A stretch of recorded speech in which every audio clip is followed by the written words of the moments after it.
कि ये वर्गीकरण शेड्यूल कास्ट के खिलाफ है, संविधान के खिलाफ है, आरक्षण का जो मूल उद्देश्य है उसके खिलाफ। अब बताइए कि अगर क्रीमी लॉ लागू होता है तो क्या जीताराम मांझी, उनका बेटा, उनका समधन।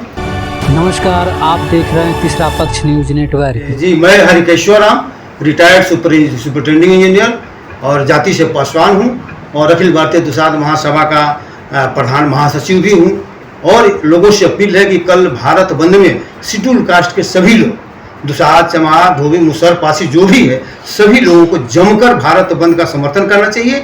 और सुप्रीम कोर्ट द्वारा जो ये वर्गीकरण का जो आदेश दिया गया, फरमान जारी किया गया है, उसके विरोध करना चाहिए, इसलिए कि ये देश हित में है, समाज हित में है और संविधान के हित में है और आरक्षण के हित में। अन्यथा जिसे एक बार सुब्रमण्यम स्वामी ने क्या कहा था कि हम आरक्षण में कोई बदलाव नहीं करेंगे, आरक्षण रहेगा लेकिन आरक्षण का उद्देश्य नहीं रहेगा, आरक्षण का उद्देश्य खत्म हो जाएगा।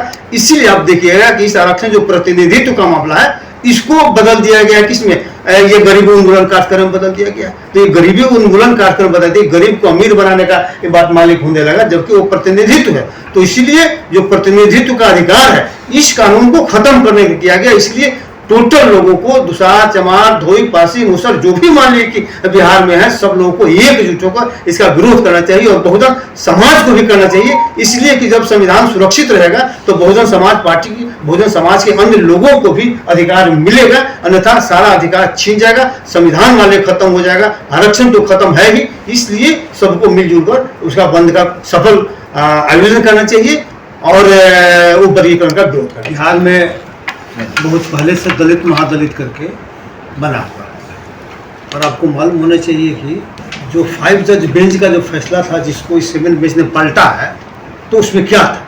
5 जज बेंच का मान लीजिए उस फैसला में एक जगह आया हुआ है कि बाबा साहब का जो जिक्र आया है प्रारूप समिति का बैठक का, कि स्टेट को पावर क्यों नहीं दिया गया शेड्यूल कास्ट का मामला। तो ये प्रोविज़न हो रहा था कि भाई स्टेट को कोई पावर नहीं होगा, सारा पावर जो है पार्लियामेंट को होगा। तो इस पर एक मेंबर ने कहा कि भाई ये स्टेट इसमें नेग्लेक्टेड अपने आप को फील करेगा, इसमें स्टेट को ही पावर होना चाहिए। तो डॉक्टर अम्बेडकर ने समझाया कि नहीं, अगर हम स्टेट को पावर देंगे तो आज तो शेड्यूल कास्ट के लोग हैं जो कुछ पता ही नहीं चलेगा, पता ही नहीं होगा कि उनका क्या अधिकार है क्या अधिकार नहीं है, जो मिलेगा सो ले लेंगे। लेकिन 60 वर्ष, 70 वर्ष, 80 वर्ष के बाद एक स्थिति आएगी कि लोग अपने अधिकार के लिए लड़ना शुरू करेंगे। तो जब लड़ना शुरू करेंगे तो स्टेट का कोई मिनिस्टर उस व्यक्ति का विरोधी हो जाएगा, उस व्यक्ति का ही विरोधी नहीं होगा, बल्कि जिस जाति से उसका संबंध होगा पूरी जाति का विरोधी हो जाएगा और जाति को शेड्यूल कास्ट की सूची से निकालने का षड्यंत्र करेगा, जिससे शेड्यूल कास्ट की सूची डिस्टर्ब हो जाएगी। इसीलिए हमने स्टेट को कोई पावर नहीं दिया है और वही हम लोग को देखने में आया है जो जहाँ पर जिस जाति के लोग संघर्ष कर रहे थे, लड़ाई कर रहे थे, वहां पर उस जाति के खिलाफ माहौल खड़ा किया गया। जैसे बिहार में पासवान लोग आगे था, रामविलास पासवान यहाँ लीडर थे, तो पासवानों के खिलाफ यहाँ माहौल हुआ। जो डॉक्टर अम्बेडकर ने पहले संभावना व्यक्त किया था, शंका व्यक्त किया था, बिहार में दलित महादलित करके पासवानों को अलग थलग मल्लग किया गया। यूपी में जब राजनाथ सिंह की सरकार थी, वहाँ जाटों चमारों को मान लिया कि वहाँ अलग थलग करने के लिए पूरा रिपोर्ट दिया था, फिर किसी तरह होते हुआ। महाराष्ट्र में बाबा साहब की जाति को जो महार है उनके खिलाफ मान लिए कि इस तरह का हुआ। उसी आंध्र प्रदेश में मान लिया, तो जहाँ जहाँ जो लोग लड़ने वाले थे, अधिकार के लिए लड़ रहे थे, उन्हीं जाति के खिलाफ जो है इस तरह से मान लिया कि माहौल हुआ, पॉलिटिकल रिजर्वेशन, पॉलिटिकल जो इंटरफेरेंस के कारण। इसलिए पॉलिटिकल इंटरफेरेंस नहीं हो, सूची डिस्टर्ब नहीं हो, इसीलिए बाबा साहब ने पावर नहीं दिया था। तो हम लोग ये मान के चलते हैं कि सुप्रीम कोर्ट के कारण और उसके आदेश के कारण शेड्यूल कास्ट का सूची पूरी तरह से डिस्टर्ब हो जाएगा और जिसका उद्देश्य था उद्देश्य की पूर्ति नहीं होगी। अभी देखिए हरियाणा में आया है कल कैबिनेट का बैठक का, तो उसमें ये आया है कि दलित वर्गों को, शेड्यूल कास्ट को 2 भागों में बांटने का। एक कहा है कि अन्य अति अनुसूचित जाति और दूसरे को कहा है कि वंचित अनुसूचित जाति। अब आप बताइए कि शेड्यूल कास्ट के लिए रिजर्वेशन है ना, शेड्यूल कास्ट के लिए संविधान में सब कुछ लिखा हुआ है कि अन्य अनुसूचित जाति और वंचित अनुसूचित जाति कहीं कोई प्रावधान है। इसका मतलब हर एक जगह आपको बदल देना पड़ेगा, जो अनुसूचित जाति है उसको हर एक जगह चेंज करना पड़ेगा, तो आपका अनुसूचित जाति का सूची पूरी तरह डिस्टर्ब हो जाएगा और संविधान खत्म हो जाएगा। इसलिए हम लोग विरोध करें, किसको मिलेगा नहीं मिलेगा ये बात की बात है। ये चूंकि डॉक्टर अम्बेडकर के विचारों का और संविधान का टोटल उल्लंघन है, इसीलिए सब लोग अलग हुआ। तो यहाँ पर उदाहरण बता दें, इससे आप लोग हैं ना, आप इस चीज़ को आप नोट करिए।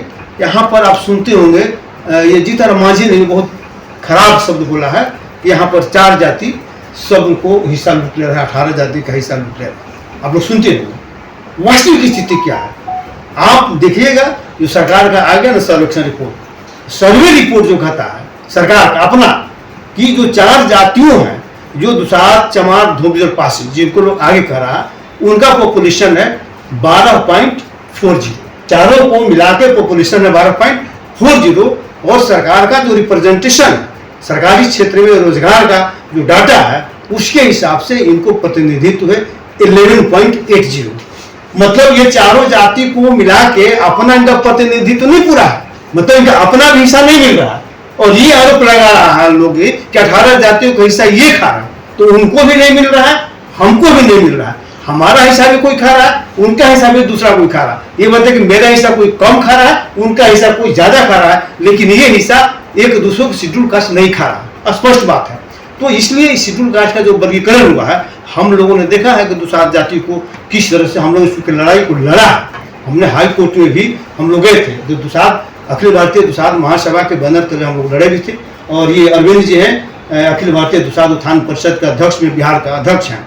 तो हम लोगों ने लड़ाई को लड़ा है और झेला है, और जिसके चलते पासवान समाज पूरी तरह से सबसे ज्यादा अगर एग्रेसिव है बिहार में ये बंदी में, तो पासवान समाज ज्यादा एग्रेसिव है और सब लोग साथ जुट गए हैं। अगर यही स्थिति अगर पहले हो गया रहता तो किसी को हिम्मत नहीं होता। लेकिन हम लोग को खुशी इस बात का है कि पूरे बिहार में, पूरे देश में शेड्यूल कास्ट के लोग समझ गया कि ये वर्गीकरण शेड्यूल कास्ट के खिलाफ है, संविधान के खिलाफ है, आरक्षण का जो मूल उद्देश्य है उसके खिलाफ है। अभी सर जो है, अभी रविंद्र भवन में जीतन मांझी द्वारा जो है जो विरोध में जो है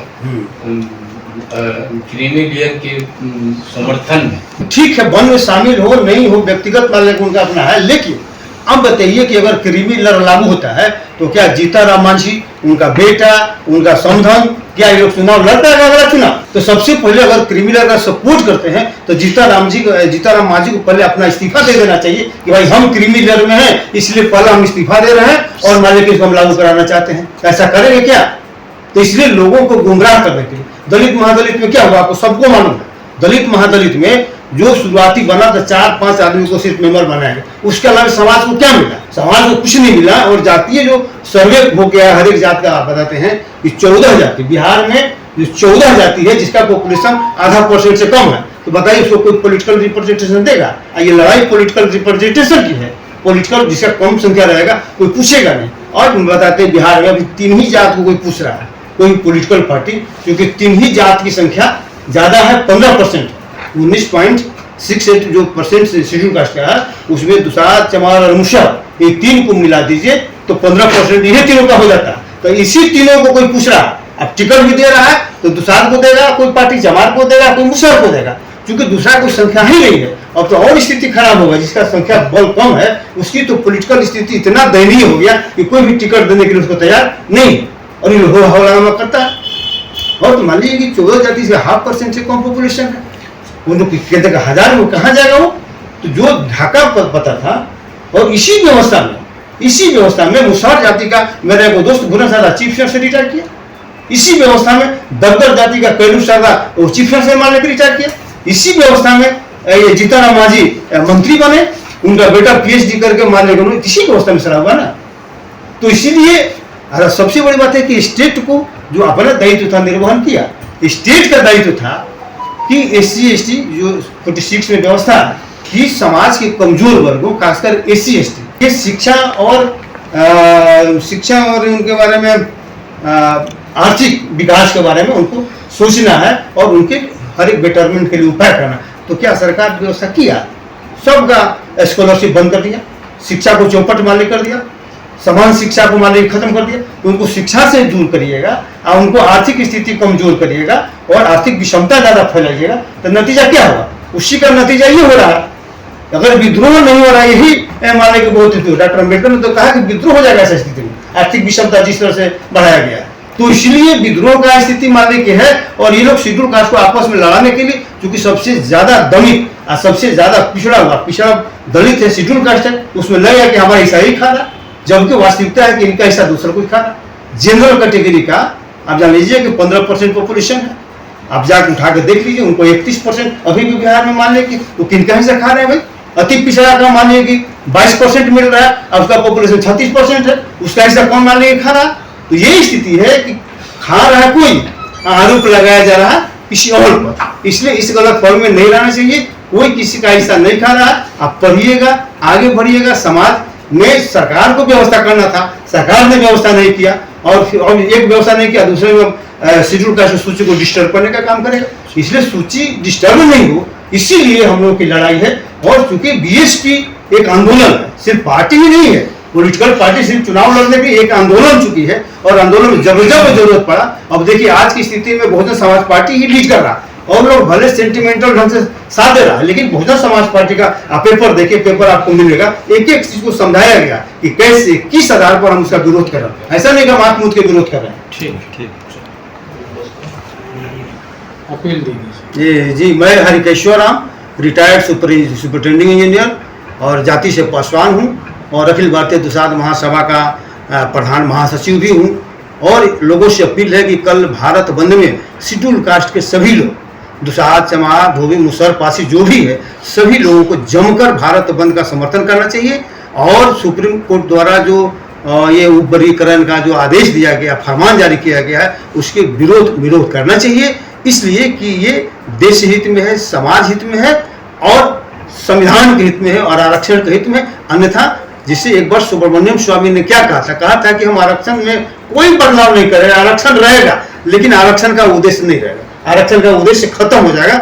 इसीलिए आप देखिएगा कि इस आरक्षण जो प्रतिनिधित्व का मामला है, इसको बदल दिया गया, किसमें, ये गरीबी उन्मूलन कार्यक्रम बदल दिया गया। तो ये गरीबी उन्मूलन कार्यक्रम बदल दिया, गरीब को अमीर बनाने का ये बात मालिक होने लगा, जबकि वो प्रतिनिधित्व है। तो इसीलिए जो प्रतिनिधित्व का अधिकार है, इस कानून को खत्म करने को किया गया। इसलिए टोटल लोगों को, दुसाध, चमार, धोई, पासी, मुसहर जो भी मान लीजिए कि बिहार में है, सब लोगों को एकजुट होकर इसका विरोध करना चाहिए, और बहुजन समाज को भी करना चाहिए। इसलिए कि जब संविधान सुरक्षित रहेगा तो बहुजन समाज पार्टी की, बहुजन समाज के अन्य लोगों को भी अधिकार मिलेगा, अन्यथा सारा अधिकार छीन जाएगा, संविधान वाले खत्म हो जाएगा, आरक्षण तो खत्म है ही। इसलिए सबको मिलजुल कर उसका बंद का सफल आयोजन करना चाहिए, और उपवर्गीकरण का विरोध करना चाहिए।